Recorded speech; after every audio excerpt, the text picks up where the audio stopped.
We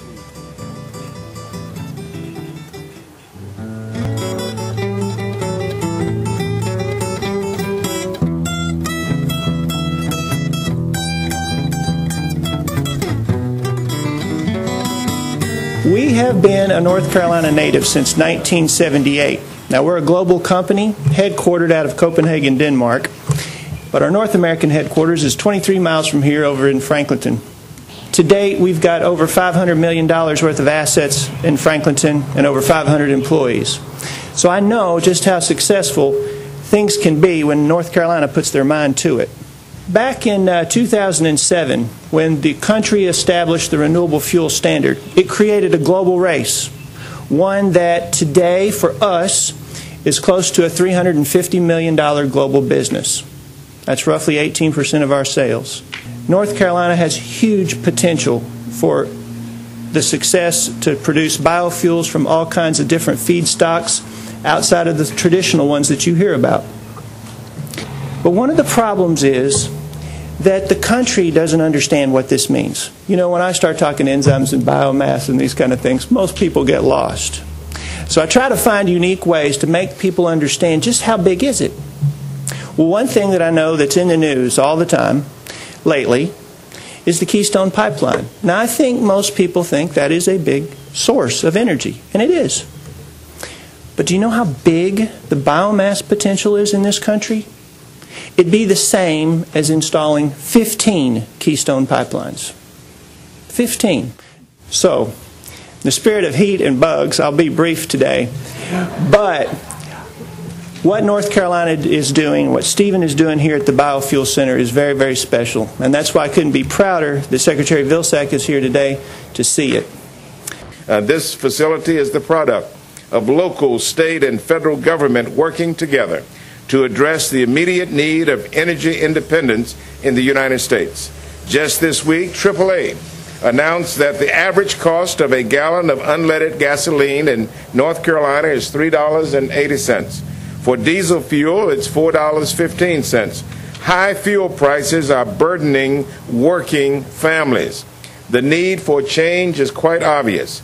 The need for a vision to move us away from our fossil fuel addiction has never been more important. America cannot continue to kick the can down the road and hope that on another day, at another time, we can solve this problem. Fortunately, on this very campus, we have begun to solve the problem. We are building an industry for renewable, non-petroleum fuel sources to power our country's needs. This will require the continued cooperation of businesses and researchers and consumers and lawmakers to make it work.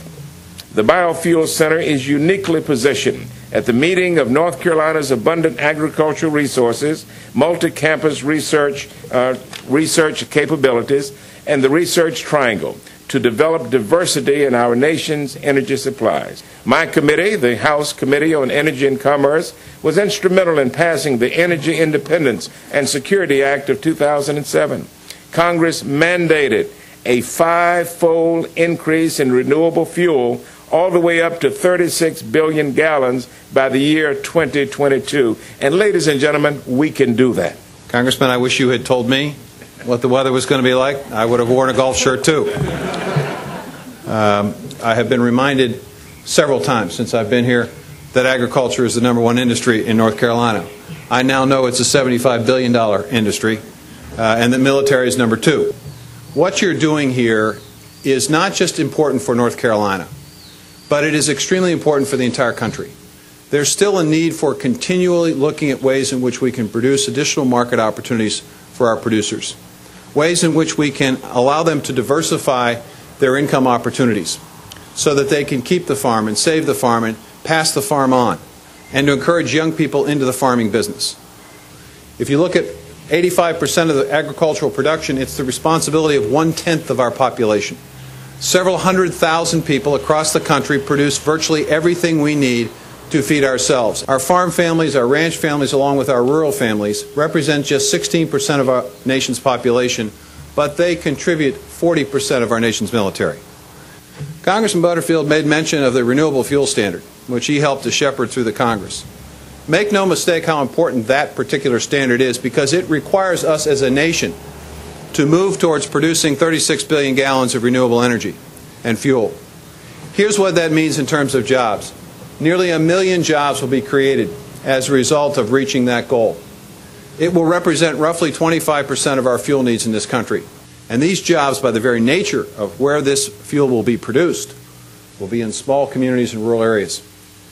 Third, it is about reducing our reliance on foreign oil. Just 3 years ago, in 2009, when I started my job as Secretary of Agriculture and the President started his job, we were importing 62% of our oil from foreign nations, some of which are not particularly friendly to the United States. Today, we're at 45%. As difficult as the gas prices are today, please understand that they would be far more difficult if we had not had a biofuel industry as we have today.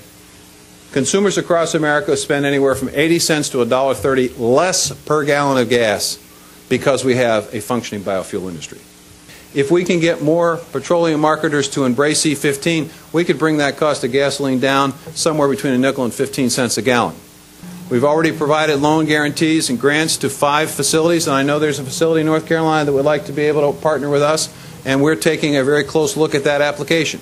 We've worked with producers to make it a little bit easier for them to grow the miscanthus and some of the other new non-food feedstocks that will be the feedstocks for biofuel in the future. We are now investing research and time with the Navy and the Department of Energy and the USDA to do something that's never been done before, to help create a drop-in aviation and marine fuel industry. You have a tremendous opportunity here in North Carolina to allow our Navy, our Air Force, our Army, our Marine Corps, all of the armed forces across the country to reduce their reliance on foreign oil. Let me finish with the most important reason why this is so significant. We talked about less reliance on foreign oil. We've talked about job creation. We've talked about wealth opportunities for farmers and producers. We've talked about the innovation that can occur. And so I'm certainly proud and privileged to be here, certainly very impressed with the work that you're doing. And I have great confidence in the ability of this state and every state to be able to move us to a better day. And I know that when we do, our rural communities will be stronger, and for that reason, our nation will always remain strong. God bless you all, and thank you very much.